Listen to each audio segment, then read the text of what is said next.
Coming up on this edition of Southwest TV News.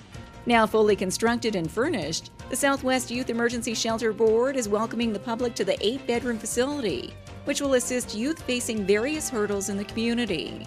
Over the past several months, Innovation Credit Union has issued a corporate challenge to other financial institutions, investment firms, and insurance brokers in Swift Current, with the ultimate goal of raising funds to furnish a home at the Meadows long-term care facility. The Zoe Greek community is known for its history of fundraising, and now with the new era of fundraising through Zoe, it's proven to be another sold-out event.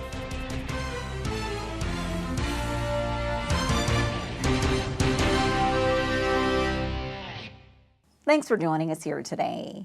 Following years of ongoing fundraising, Dory's house is open in Swift Current. We have more in today's top story. The idea for a youth shelter in Swift Current has been the topic of discussion and focal point of fundraising for the past number of years. In July, the sod was turned at the site at the corner of Herbert Street and 2nd Avenue Northeast. And over the past several months, crews have worked 7 days a week to complete Dory's house. Now fully constructed and furnished, the Southwest Youth Emergency Shelter Board is welcoming the public to the 8-bedroom facility, which will assist youth facing various hurdles in the community. A project which came together through generous community cash donations and the efforts of Tom and Charmaine Westbury, who encouraged other contractors to help build the facility in honor of their late mother, Dory. It's just been unbelievable. I was here every day and I enjoyed being here every day, and like I don't know what I'm going to do now. Like it's the feeling that I've been having in the 4 months, and it's just a way that helped me heal, and just to meet everybody and everybody's, I don't even know what to say. It was just been an unbelievable 4 months. A community project which included the donation of labor and supplies by various contractors and other businesses from Swift Current and the surrounding area. Handmade quilts by various local groups, to this eye-catching mural in the rec room designed by Chris Poole. It's just awesome. One of my favorite things about the house, he knew my mom very well, and for him to do that, it was very emotional the day he did it. It was really, really good. A facility which is long overdue in the community, and one which Southwest Board Chair Bob Hale says will assess the needs of each youth upon entry into the shelter. And during the maximum 90-day stay at the shelter, on-site staff will assist youth in making the transition into the next phase of their life.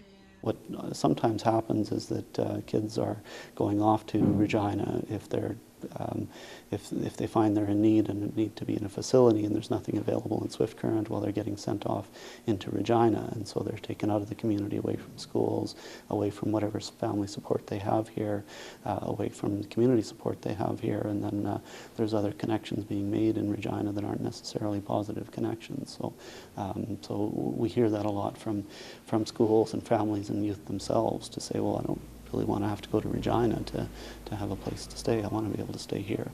And now that Dory's house is fully constructed and the hiring of staff is set to begin, Hale hopes the province will finally step forward and support the project through operating dollars.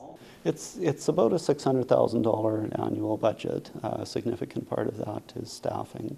And so we're asking provincial government to provide support to really for the staffing part of it, because that's obviously a significant part of the budget, and obviously a really important part of the budget, to have people here, have good, well-trained people here who can provide the support to youth. The Southwest Youth Emergency Shelter in Swift Current will begin accepting youth into Dory's house as of January 15th. We would take a fundraiser that they do every year at the universities, and we'd extend it across a whole week here in Swift Current in our own community.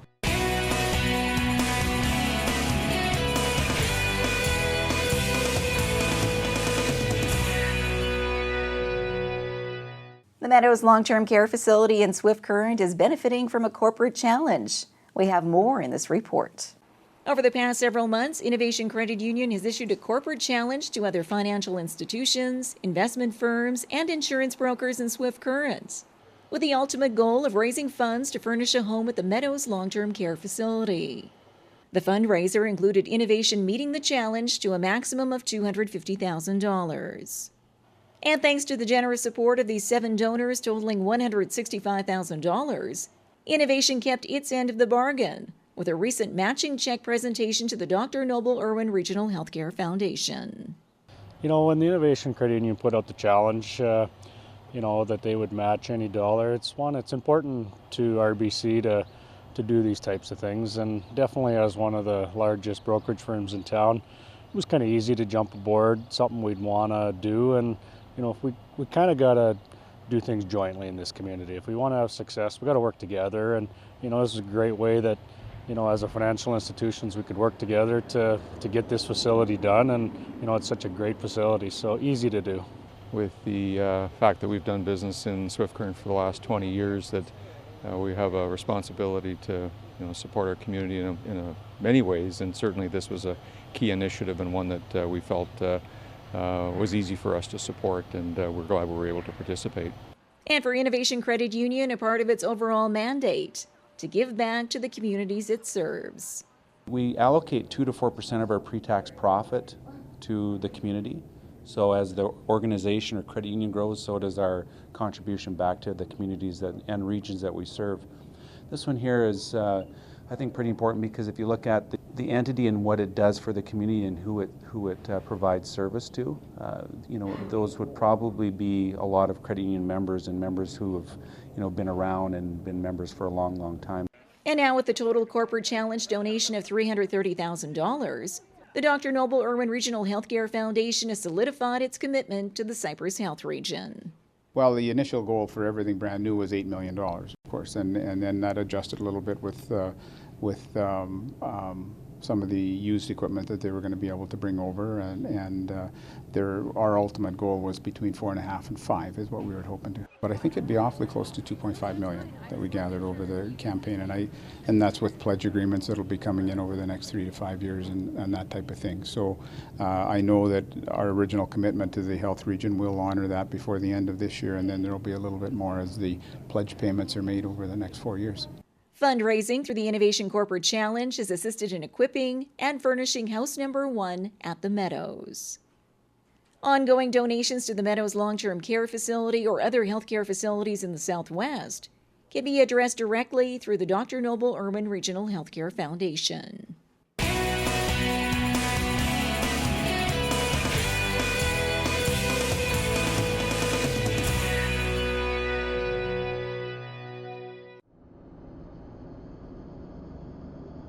Those times when I thought that he was just very quiet and shy and withdrawing a little bit, that he was probably depressed and I didn't know it. And you think that this is a short-term thing. In a week or two, he's going to be back to normal, but that's not the case.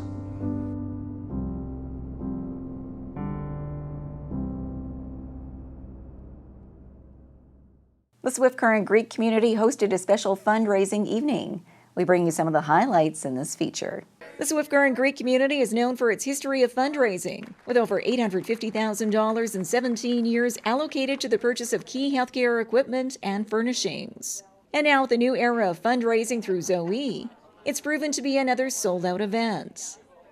Guests recently attended the gala evening at the Days Inn, which included authentic Greek cuisine, entertainment, and dancing.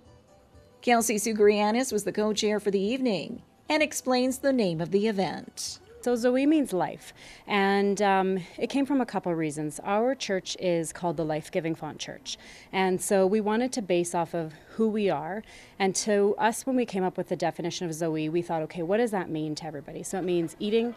As Greeks, it means laughing, it means drinking, it means dancing, and it always means giving. And so we felt that it really embodied who we were as a community.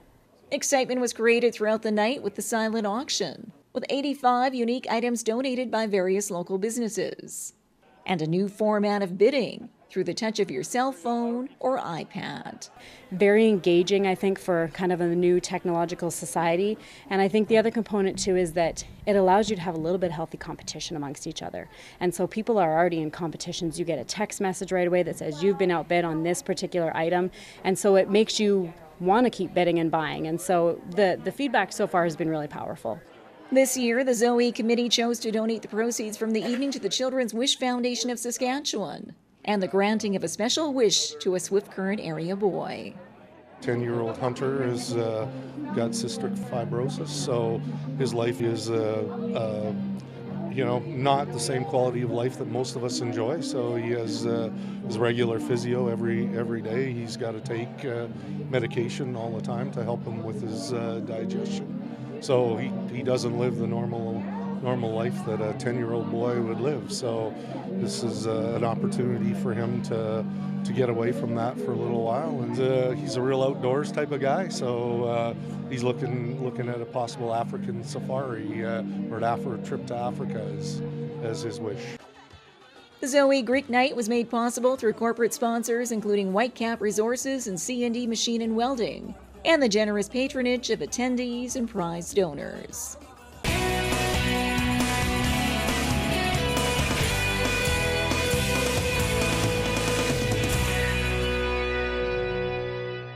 Well, this brings to a close another episode of Southwest TV News, reporting the stories that matter to you. We always welcome your news tips. You can always reach us here by phone at our studio or by email to contact us at southwesttvnews.com. Also, be sure to join us daily online for the latest news from across Southwest Saskatchewan and so much more at southwesttvnews.com. And be sure to follow us on a range of social media. Thanks for joining us here today. I'm Carol Andrews.